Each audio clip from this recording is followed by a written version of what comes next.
Bueno, hablamos ahora de las últimas actividades en el día de hoy de Sergio Massa en horas de la tarde. Lo voy a leer porque me acaba de llegar esto. Mantuvo una reunión de gabinete. Agenda del día de hoy, encabezó esta reunión de gabinete en el Palacio de Hacienda, en el que, esta es la imagen la que ustedes están viendo en pantalla, donde se planificaron. Pablo, ¿tenemos esta información? Todo su equipo económico reunió el ministro de Economía, pensando, básicamente, cerrando esta semana, que tuvo las peculiaridades propias de la previa electoral, pensando y coordinando cuál va a ser la caja de herramientas que va a manejar economía la semana próxima. Como suele ocurrir, las elecciones o los resultados electorales suelen disparar algún tipo de interpretación, lectura o reacción por parte de los mercados, y teniendo en cuenta cierta volatilidad que se ha registrado en el último tiempo, Massa quería hacer un análisis en profundidad de cómo cerró la semana y cómo va a estar preparado el gobierno, básicamente la cartera de Economía, para atravesar los primeros días paso la semana que viene. Eso básicamente tuvo que ver con el eje. Recordemos que anoche Massa hizo su último discurso electoral, muy breve, grabado, pasada las 9 de la noche, y hoy completó de alguna manera, o volvió al rol pleno de ministro de Economía, vinculado un poco con la veda. Es dentro de su función como Ministerio de Economía. Claro, digo, por eso se puede difundir. En este doble rol, que ha tenido Sergio Massa, terminado el proceso de campaña, la veda desde las 8 de la mañana del viernes, básicamente se enfocó con su gabinete hoy por la tarde a analizar el balance de la semana y lo que va a ocurrir la próxima semana. Están ahí los principales funcionarios. Leo Madcour, uno de los negociadores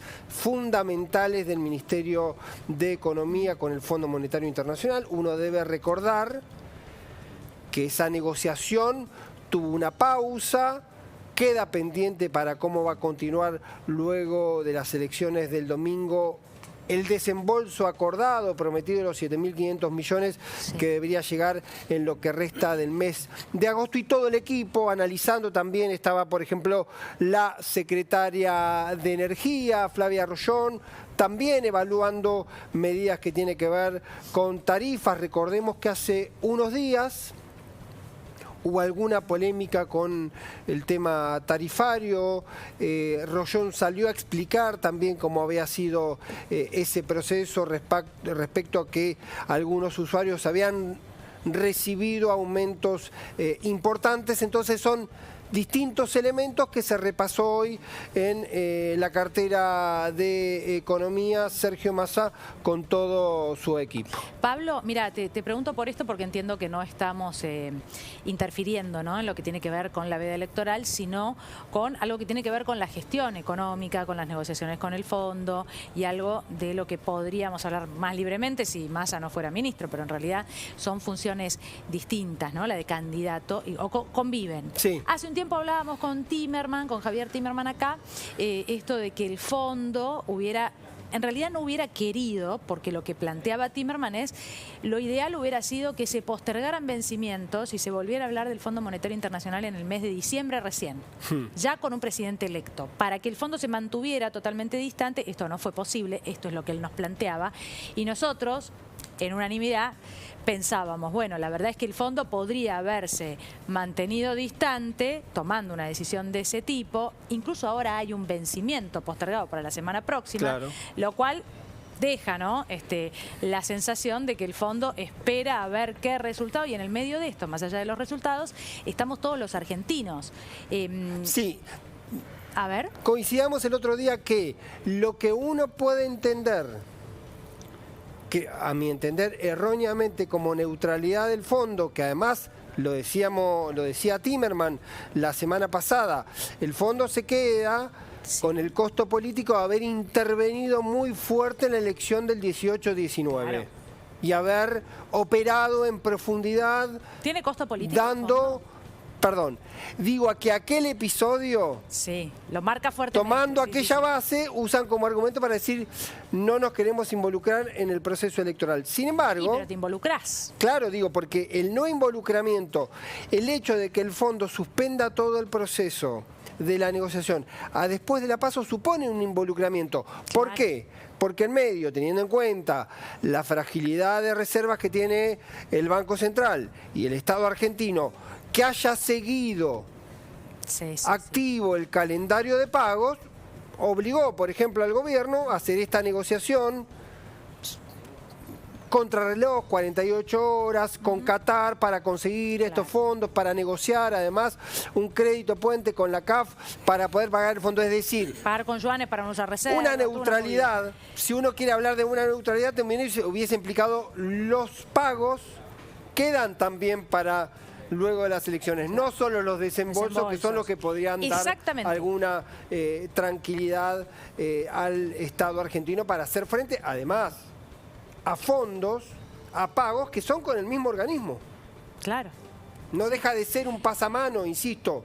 No deja Sí. de ser un pasamano que esos desembolsos son O sea, no te postergo para el cumplir. vencimiento, pero sí te postergo el desembolso que te iba a dar para que vos pagues ese vencimiento. Claro, lo que me tenés que pagar.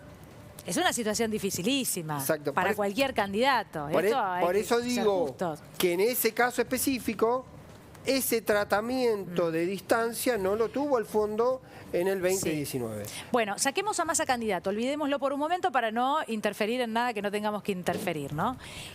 A un espacio político vos le das 47.000 millones de dólares en su momento. Hablamos de Mauricio Macri, buscando la reelección. A otro espacio político, supongamos que vos no le postergás el vencimiento, pero no le das el desembolso para que te lo pague. Y hay una diferencia importantísima. Sí. Importantísima, es abismal. Si a uno le No hay cuentan, forma de entender si a esto. uno le cuentan las dos historias, Y- vengo y te cuento, papá le dio a uno 45.000 millones y a otro le dio 0 y no le ¿Sos suspendió el los hijo pagos, o no, querido? uno, cualquier historia contada así va a decir quién es el preferido, con quién Claro. tiene trato preferencial y con quién no.